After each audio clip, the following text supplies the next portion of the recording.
Grécia Antiga. O berço da civilização ocidental. Por mais de 1000 anos, esse povo forte e carismático desenvolveu os mais avançados feitos tecnológicos que o mundo já vira.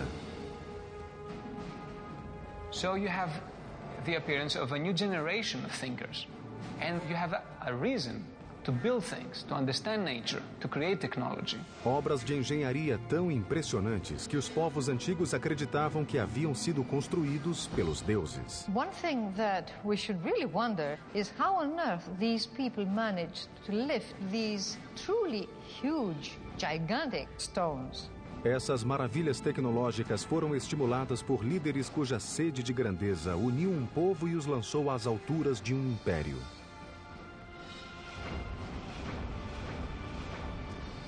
Mas essa brilhante explosão de cultura e criatividade sucumbiria vítima de batalhas ferozes que lançaram irmão contra irmão. Duelos mortais que levariam ao fim de uma era de ouro.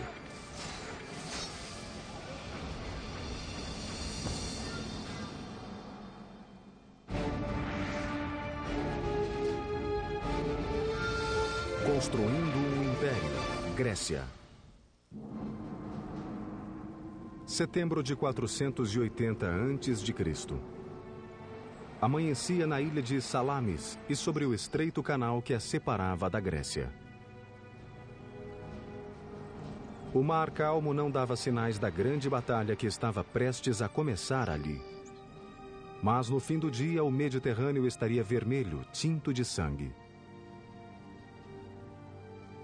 Em jogo, nada menos do que o futuro e a independência da Grécia, um país de ilhas e cidades-estados que estava fora do alcance do maior império do mundo conhecido: a Pérsia.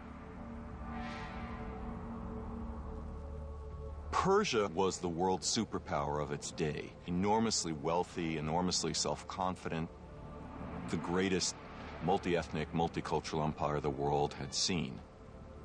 No horizonte, uma força invasora de proporções épicas.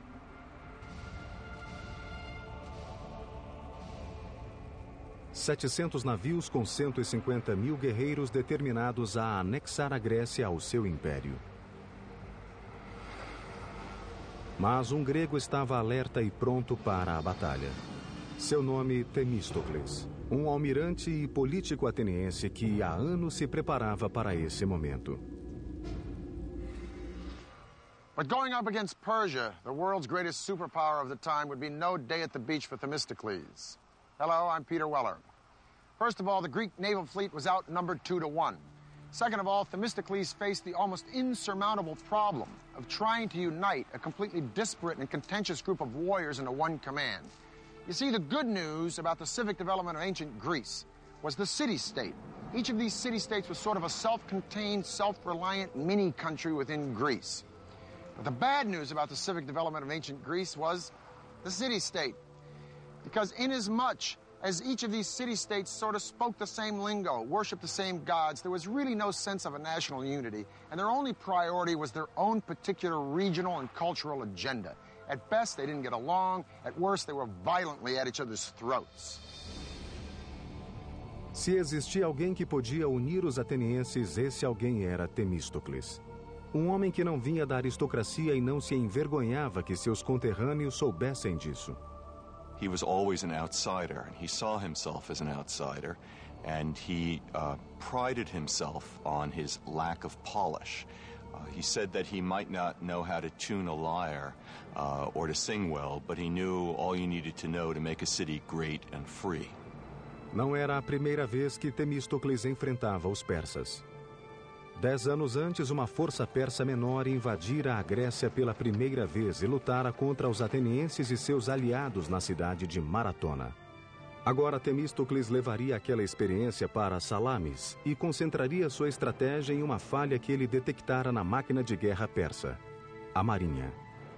He understood that the water was not the Persians' natural element. Persia was a land power.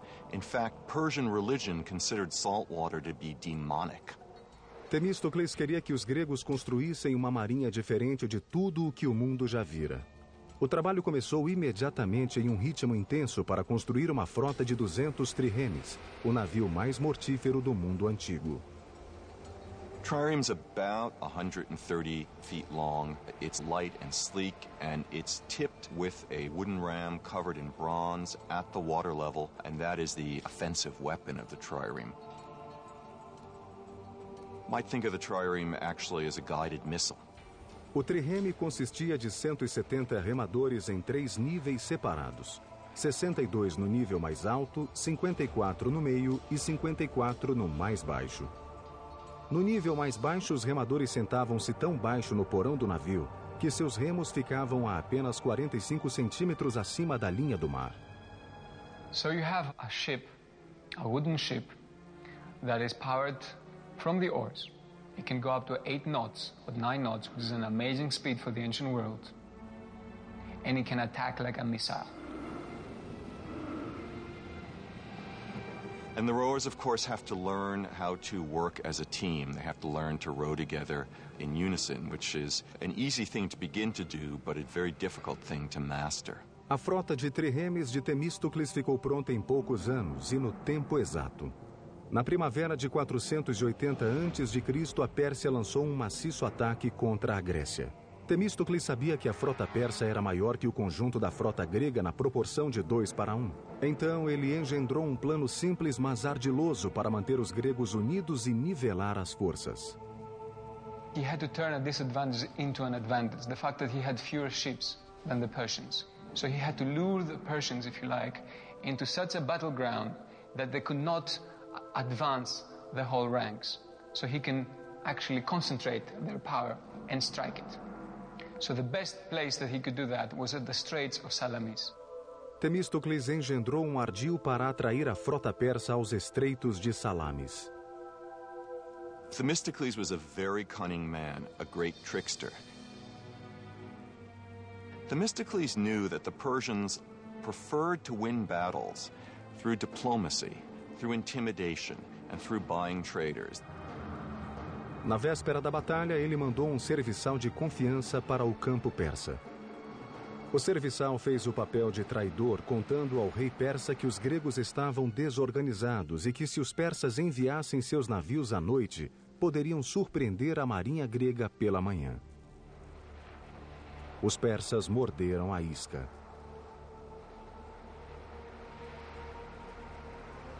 And so at dawn, the Persians discovered to their shock that the Greek fleet, instead of being about to flee, was getting into battle formation, and that they, the Persians, would have to fight. So it was a perfect setup of a battle by Themistocles. 200 triremes, movidos por 34.000 remadores gregos, se dispuseram em linha, não cedendo espaço para os persas manobrarem nos estreitos. A armadilha funcionou perfeitamente. Os ataques se mantiveram pelo dia todo. Os triremes gregos cercavam os navios persas e depois arremetiam com suas vigas dianteiras. And the Persian officers died in unusually high proportions. A batalha foi tão confusa, caótica e apavorante que ao fim do dia os gregos sequer tinham certeza de terem vencido. Mas os milhares de cadáveres inimigos nas praias de Salamis revelavam uma decisiva vitória grega. Algumas fontes históricas afirmam que os persas perderam 200 navios e os gregos 40. Os persas que não tinham se afogado eram mortos por soldados gregos que esperavam na praia. Had the Greeks not won the Battle of Salamis, the Greek civilization, or ancient Greece, its values that we all share in our today's world, may never have been there. Após a formidável vitória em Salamis, Temístocles foi aclamado herói. Mas suas ambições pessoais começaram a fazer crescer o ódio de seus muitos inimigos políticos. Foi só uma questão de tempo até que a cólera da Assembleia transbordasse. Athens at this time had a practice called ostracism, an annual unpopularity contest, in which the people would vote for the politician who they felt was most disruptive, most dangerous to the political process, and they would exile him for 10 years. Em 471 a.C., Temístocles foi condenado ao ostracismo. Por uma assombrosa ironia, foi obrigado a pedir abrigo ao inimigo que tanto se esforçara para derrotar. ele nunca mais viu Atenas. Amazingly, he was forced to flee to Persia itself, where he found refuge, and he ended his life speaking Persian, working as an administrator for the Persian king, helping the Persians govern Western Asia Minor.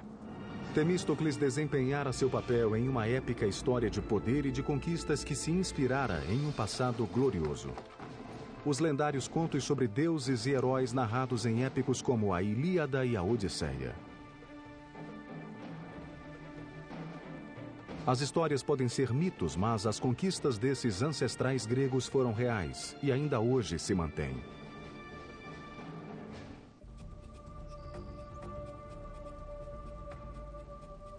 Por volta de 1300 a.C., um povo que falava uma forma antiga da língua grega habitou grandes porções da Grécia. Eles eram conhecidos como micênios e durante anos suas guerras e escândalos, proezas e conquistas foram matéria-prima de lendas e estabeleceram os alicerces da civilização grega.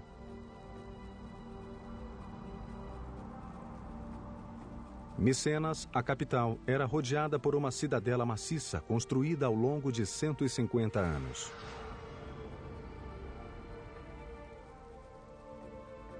De acordo com o mito, nesta cidade os micênios foram liderados por um rei chamado Agamenon, cujas lutas épicas foram registradas pelo poeta Homero no século VIII a.C. em duas das narrativas mais famosas da história, a Ilíada e a Odisseia.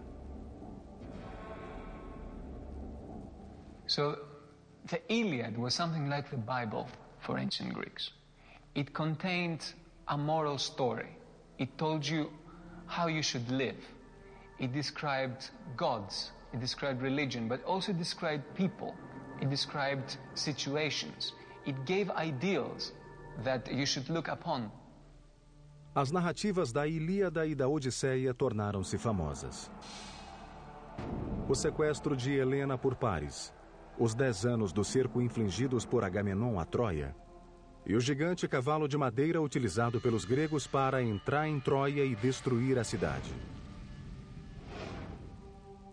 Embora as proezas de Agamenon durante a Guerra de Troia tivessem sido heróicas, seu retorno a Micenas não teve uma recepção muito calorosa. Ele foi assassinado pela própria esposa.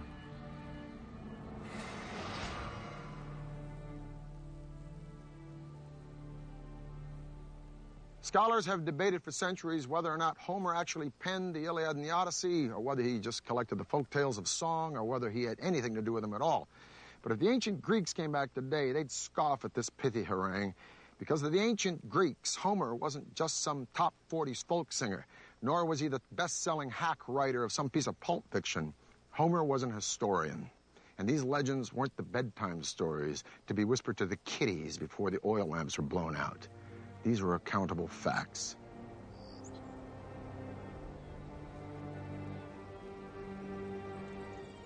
This is what is left of Mycenae, the capital city of which Homer writes, and where many, including me, would like to believe that Agamemnon really ruled. These ruins show us that not only were these early Greeks master builders, but they were capable of some amazing engineering feats. As you approach Mycenae, first thing, of course, that you will see is the fortification walls, which are very impressive. And immediately you have this feeling of awesome. Os muros da cidadela de Micenas são formados por blocos de pedra e cada um pesa cerca de 10 toneladas. Foram dispostos com tal precisão que cada pedra se encaixa perfeitamente no bloco adjacente. Mas, como vista inspiradora, nada em Micenas chega perto da colossal entrada principal da cidadela, o Portal do Leão. This is the Lion's Gate, the main gate to the citadel of Mycenae. It is one of the most stunning structures of all of early antiquity. It is an imposing piece of symbolism. It is an imposing piece of engineering. 2 lions standing fully upright, their paws on the base of a column, their heads, which are missing, would be turning outward. Anybody approaching this gate would know that Mycenae stood for one thing: power. Structurally, the gate looks to be a standard engineering practice of post and lintel construction. These vertical elements here, these massive piers, are the posts supporting the lintel, the horizontal element, which weighs about 12 tons. But it is above the gate where the lions live that the engineers took it one step further. If you look at this triangle of indented stones right by the lions, it develops an element that we call the corbelled arch. Suppose you have these 4 stones, and instead of piling them up, you try to create an opening from that side, and you steal a little bit of space by putting them this way. This is cobbling. If we are a little bit more ambitious because this is not sufficiently large, and we try to displace further these stones, still in corbelling, then we are running this risk that this is falling down. So what is the little trick? It's simple. You start putting counterweight behind each of these corbelled stones. Now, this triangle, first of all, we should say that this is a true Mycenaean innovation. This is something that we see for the first time, most probably worldwide. So in that sense, we are looking at something that's very innovative, very new. Os engenheiros micênios levaram o arco avançado passo além. Eles aplicaram a ideia para criar um revolucionário espaço interior com uma cobertura chamada abóboda. A cobertura era utilizada em apenas um tipo de construção: túmulos. Como os egípcios, os micênios construíram estruturas extraordinárias para abrigar seus líderes mortos. Esses túmulos chamavam-se tóloi. Suas construções partiram de algo que os engenheiros micênios nunca haviam feito. I mean, the circular form is completely absent in the architectural minds of the Mycenaeans. The Mycenaeans work with straight lines and right angles. So the circle is just for this kind of structure. So that makes the impression and the symbolism of the circle as related to death even stronger. Construir tóloi era gigantesco empreendimento de engenharia. O primeiro passo era cavar a lateral de uma colina. So they dug this trench, and this trench would form the dromos, which means in Greek road or way. In this case, it's a walkway to the tomb, and it's flanked on each side by these beautiful almond stones set in lengthwise and edgewise. Now, 3,200 years ago in 1200 BC, a visitor approaching would walk down this dromos, and then he would be confronted by an unbelievably magnificent and stunning sight, this massive doorway. The doorway would be flanked by 2 fantastic columns carved out of solid green marble with zigzag and spiral designs going all the way up. Each one of these massive stones is 2.5 feet tall, and there are 33 rings of these stones laid out in a conical shape. Now, each layer of stone is laid over the lower one in a sort of protruding fashion. That's what we mean by the corbelled style. And then they're shaved down to make it all very smooth. In order for this structure to be stable, you need a constant pressure from outwards inwards, very much like a barrel where you need this band, this metallic band around to keep the rings together. This pressure comes from the addition of earth. As they build, they add earth from around, and quite a lot of earth, and there comes a point when they have finished the beehive structure inside. At the same time, they have built a whole earthen mound on top. Por volta de 1100 anos antes de Cristo, essa civilização grega se desintegrou e desapareceu repentina e misteriosamente. There's lots of theories about that. I think the most dominant one is new tribes, new barbarian tribes came from the steppes, and they attacked the civilizations of Egypt, they attacked the civilization of Mesopotamia, causing disruption in the trade routes. But that became their fall. Com a queda de Micenas, a Grécia entrou na Era das Trevas. Por 4 séculos, sua cultura caiu em profundo torpor. Então, no 8º século antes de Cristo, as cidades-estados autonomamente começaram a se desenvolver e a florescer. cada qual forjando sua própria identidade e competindo por superioridade econômica, militar e tecnológica. Uma ilha grega em particular, Samos, veria a construção de um dos feitos de engenharia mais impressionantes do mundo antigo, movendo montanhas para levar água ao povo.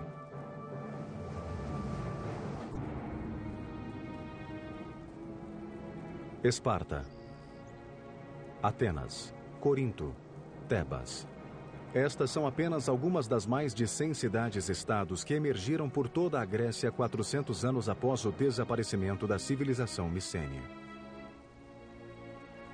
Antes do advento da democracia na Grécia, muitas dessas cidades-estados eram lideradas por um único governante, chamado de tirano na Grécia Antiga. Por volta de 540 a.C., um tirano chamado Polícrates governou a ilha e cidade-estado de Samos, no mar Egeu Oriental. He was quite a player on the international scene. He made tactical alliances, not just with the Persians, but also, for example, with the Egyptians. He was an ambitious figure. Polícrates viu que o caminho para o poder de uma ilha como Samos era pelo mar. Ele construiu uma frota de 100 triremes, aterrorizando as cidades-estados vizinhas e taxando navios que passavam pela região.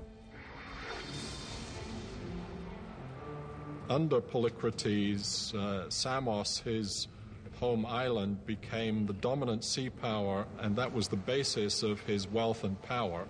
Com sua riqueza recente, Polícrates construiu muros defensivos em torno da capital e se lançou a resolver um problema que atormentava muitas cidades no árido clima mediterrâneo: água potável.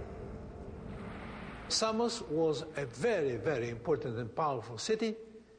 They were needing a lot of water and they were short of water. Havia uma nascente abundante, mas ficava a 274 metros no Monte Castro.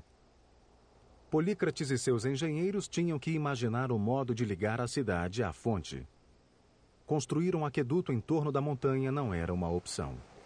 You could construct a water supply system around the mountain, but the first thing a besieging enemy would do to cut off that water line, and there you are with your wonderful fortification, with your wonderful new walls, and you're drying out. A solução requeria algo fora do comum.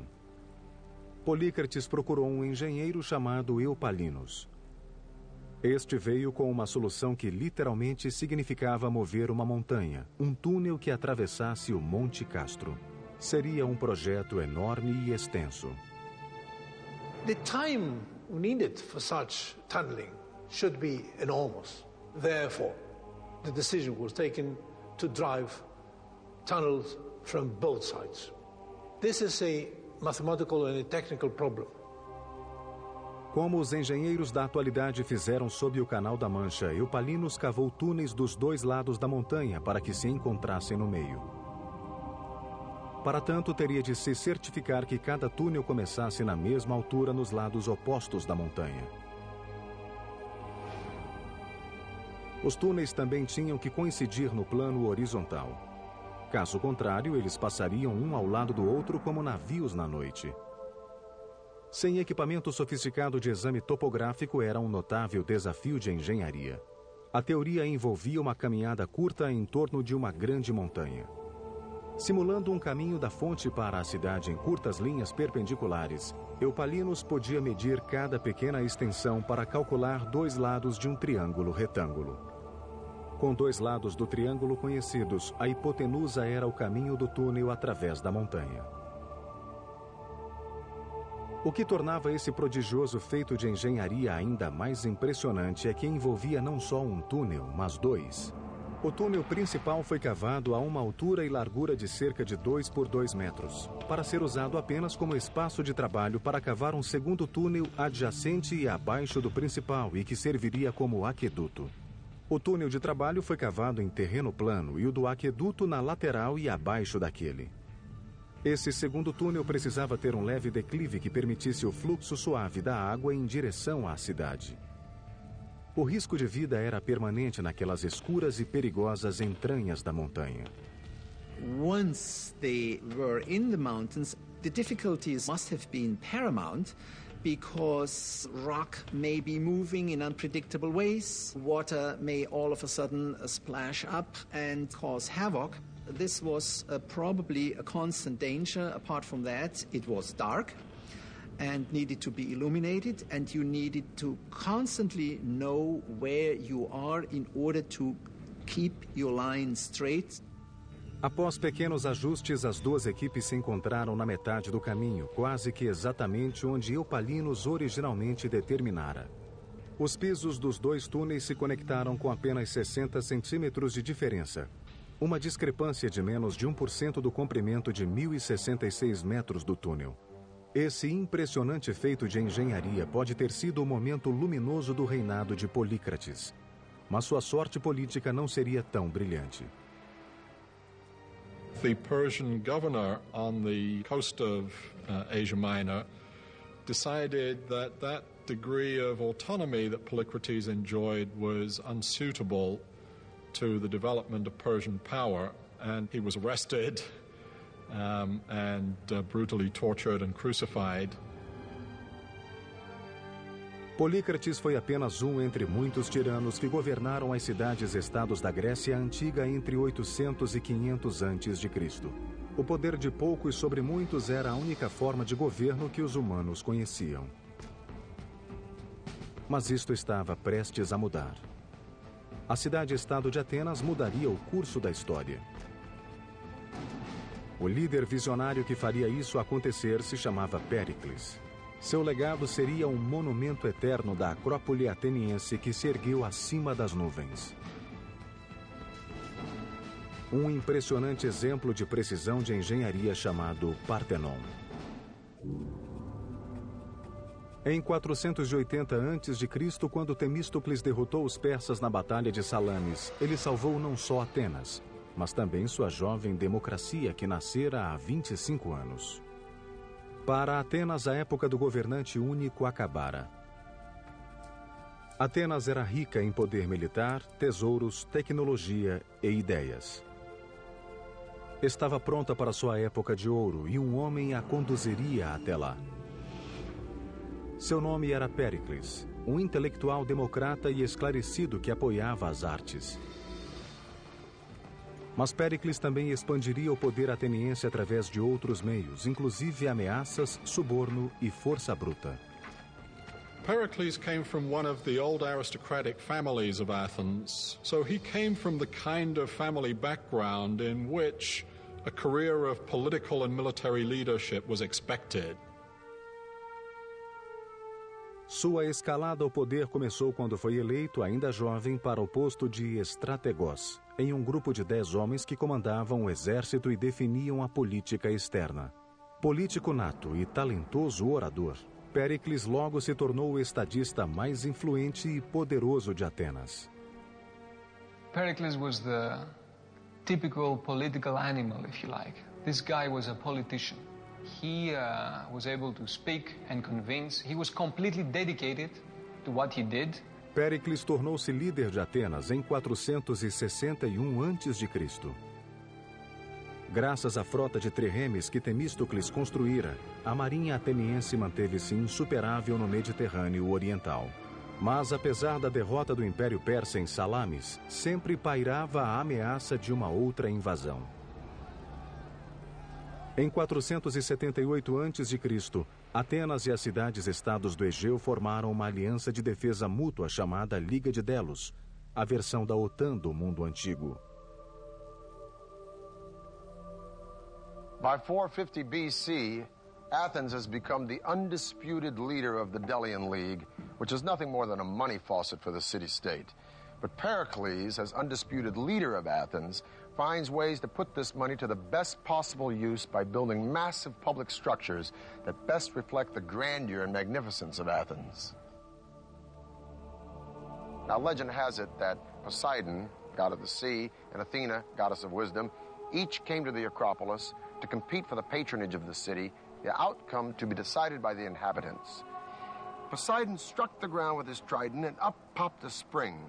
Athena struck the ground with her spear, and up came an olive tree, which not only suggested sustenance for the Greeks, but a possible outlet for a commercial venue. Thus, Athena became the patron goddess of the city. Over the centuries, there were several temples to Athena, most of them destroyed. But we leave it to Pericles to give the world the most remarkable piece of architecture in all of Greek antiquity, the Parthenon. Péricles decidiu reconstruir o Partenon na Acrópole, usando as fundações de um antigo templo de Atena. Foram necessários milhares de trabalhadores e hábeis artesãos para criar esse templo magnífico. Custou mais do que qualquer outra edificação projetada pelos gregos, 30 milhões de dracmas, o equivalente a bilhões de dólares. That's an amazing amount, but keep in mind that was a huge state enterprise. A construção do gigantesco projeto começou em 447 a.C. O Partenon deveria ter 2/3 de um campo de futebol. Suas dimensões externas, 70 metros de comprimento por 31 de largura. O primeiro desafio foi retirar o mármore de uma pedreira na montanha a 16 quilômetros. Ao todo, seriam necessárias 30.000 toneladas da delicada pedra branca. Na pedreira, os trabalhadores usavam as fendas naturais para retirar da montanha blocos gigantescos de mármore. The first step is to locate these cracks and calculate if this piece of marble is sufficient for my specific purpose. The second step is to put within these cracks both horizontal cracks and vertical cracks, wedges, iron wedges. Why?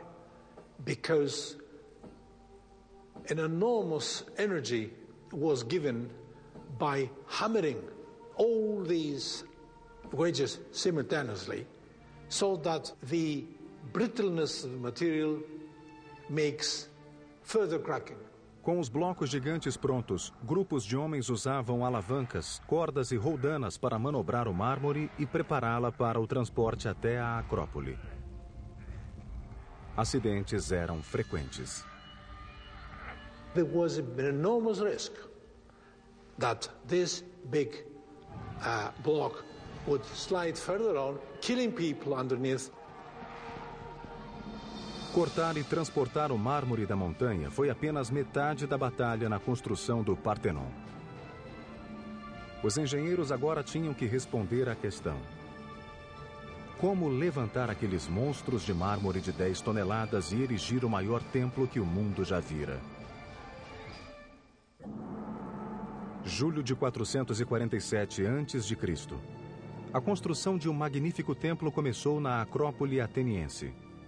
O Partenon era o grande projeto de Péricles, um líder dinâmico e ambicioso que levaria Atenas a uma idade de ouro jamais vista na Grécia Antiga. It was a statement. We are the most powerful city. We are the cauldron of democracy and free thinking. We have the best people, we have the best army, the best navy, we are the leaders. O Partenon diferia da maior parte dos templos da época, que consistia de uma construção hexastilo com pórtico de 6 colunas e 13 colunas laterais. O Partenon seria um octoestilo com 8 colunas por 17. That makes the building very different because they all have basically the same proportions. When you make them larger, you simply scale up everything. To make it wider was to give it an extra dimension. As colunas forneciam um apoio principal para a estrutura. Cada coluna consistia de 11 tambores empilhados uns sobre os outros. Como eram esculpidos, se encaixavam perfeitamente quando colocados em coluna. Para isso, o topo de cada tambor era dividido em 4 círculos concêntricos, com cada anel aplainado ou não, dependendo da intensidade necessária de fixação para se encaixar com o tambor seguinte. No centro de cada tambor, os pedreiros abriram um entalhe retangular de 15 centímetros de área e de 7 a 10 centímetros de profundidade. Depois, os carpinteiros inseriam cavilhas nos entalhes que serviam para alinhar e centralizar com o tambor de cima. O desafio seguinte era levantar os pesadíssimos tambores, sobretudo os das seções mais altas. Uma única coluna do Partenon pesa entre 63 e 119 toneladas. A crane is an extremely simple device. You have just a boom, and then you have a series of pulleys, which, as we know, just give you the possibility of taking up a weight of, say, 10 tons by pulling down only 100 kilos. Os engenheiros prendiam a pedra no guindaste de várias maneiras. O método mais utilizado era amarrar a ponta da corda na parte superior de um gancho de metal em S, firmar as cordas mais curtas na parte inferior do gancho e laçá-las em pequenos botões que eram deixados em bruto no mármore precisamente com esse objetivo. Normalmente eram deixados 4 botões no tambor ou no bloco de pedra, distribuindo uniformemente a força necessária para içar o objeto. As paredes dos espaços interiores deveriam ser colocadas com muita precisão, pois os construtores gregos não usavam argamassa. Para manter unidas as extremidades de cada bloco, os construtores cavavam as laterais com um desenho em T duplo. Depois inseriam bastões de ferro para mantê-los unidos. Com as colunas e os blocos em posição, os botões utilizados para içá-los eram tirados e as marcas aplainadas. There's a saying that there are no straight lines in the Parthenon. Now, what's meant by this is that the architects incorporated a series of sort of optical illusions when they built it. It starts with the stairs, goes up through the columns, all the way up to the top of the building, the pediment, that triangular element at the top. So let's take a look at the stairs. They seem to be straight, but no, closer look, they bow in the center and they go back down at the end. Now, this conceit, if you will, continues right up to the columns. This column is of the Doric order. There's no base. It seems to grow right up out of the stone. Each column has 20 flutes, which makes the column sort of undulate as you look around it. And then the column bows out in the center and bows back up at the top. This is a process called entasis. Such long lines, which are more or less at the level of your horizon, tend to curve. So in order to extinguish this effect, they curve them the other way, so the result, again, is more harmonious and you see it as being straight. Because if it was all straight, perfect, right angles, then you will see it like that. A principal função do Partenon era dar abrigo à monumental estátua de Atena. Parthenon was an extremely expensive building. But the statue inside of it was almost equal in cost to the building itself, if not even more expensive. Athena's statue was about 10, 11 meters high. That means 32, 35 feet or so. And it was of the materials gold and ivory. Centenas de escultores criaram figuras que pareciam vivas, o que demonstra que havia talento não só na construção. O trabalho mais famoso na decoração do templo é o friso que corre nas paredes internas. Foi esculpido em baixo relevo, com as figuras muito próximas do plano de fundo. Retrata a Panateneia, uma celebração à deusa Atena realizada a cada 4 anos. What survives on the site of the Parthenon today are the white marble remains of the building. In antiquity, not only the sculptures, but also many other parts of the building were richly decorated with paint. Porém, nem todos os cidadãos ficaram encantados com o Partenon. Alguns consideravam o projeto de estimação de Péricles horrível e um simples monumento à sua própria glória. Now, many Athenians hated the Parthenon, the temples. They thought it was disgusting. They thought it was terrible. Plato didn't like it at all. For many Athenians, when they saw in their holiest of holies, if you like, those new buildings coming up, buildings that had incorporated novelties, buildings that were making a break from the past. Os murmúrios de descontentamento em Atenas não se limitavam ao Partenon. Como Péricles continuava a expandir o domínio de Atenas, seus rivais começaram a conspirar contra ele. Em pouco tempo, começaram a lançar ataques aos seus aliados. No topo da lista estava uma mulher bonita e culta chamada Aspásia, membro da elite da casta Hetera e companheira de Péricles. Hetairai were high-class courtesans, often compared, for example, to geishas in Japanese culture. Hetairai moved in the top circles in Athenian and Greek cultural life. Em Atenas, as mulheres deviam se submeter ao domínio dos homens, mas Aspásia era a exceção à regra. Péricles a tratava como igual, e sua companheira rapidamente se tornou parte da elite ateniense. But they became a well-known couple, and to the sort of astonishment and some scandal of the Athenian people, Pericles was even to be seen actually kissing Aspasia publicly. And of course, public displays of affection were not anything that one expected to see in classical Athens. Em 432 a.C., após quase 15 anos de construção, o Partenon foi finalizado. Essa homenagem a Atena fez o que Péricles queria: divulgar o poder de Atenas para o mundo. Ironicamente, a supremacia que o Partenon simbolizava já estava em declínio. E Esparta, o inimigo de longa data de Atenas, em ascensão.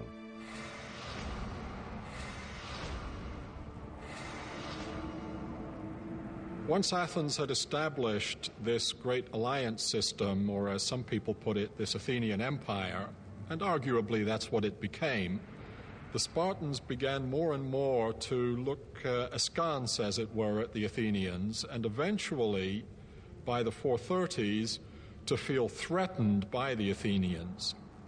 Em 431 a.C., Esparta atacou Atenas.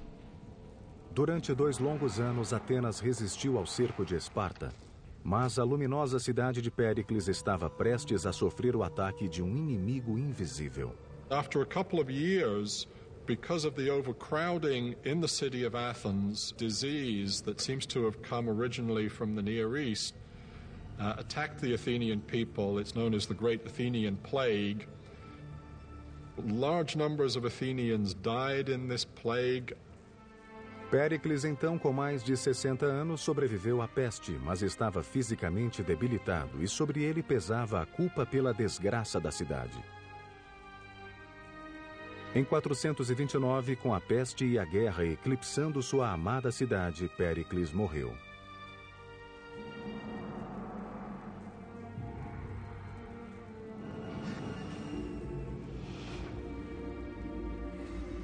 O conflito sangrento entre Atenas e Esparta, conhecido como a Guerra do Peloponeso, continuou por mais 25 anos. Até que em 404 a.C., Atenas sucumbiu. With the end of the Peloponnesian War, the time of Pericles and the dominance of Athens was over. Great marvels of Greek culture and Greek engineering would live on. And the irony was that the two men, the two purveyors of the fantastic legacy of classical age of Athens, were not Athenians at all. The names of these two men would be synonymous not only with conquest, but with Hellenism, the spreading of the Greek ideal of culture and value throughout the world, right on up to our own modern day. These two men were Philip II of Macedonia and his son, a man who would be the envy of every single general and emperor from Julius Caesar to Napoleon to George Patton. A man who would traverse most of his known world in his short 33 years, that student of Aristotle and self-proclaimed God, Alexander the Great. I'm Peter Weller for the History Channel.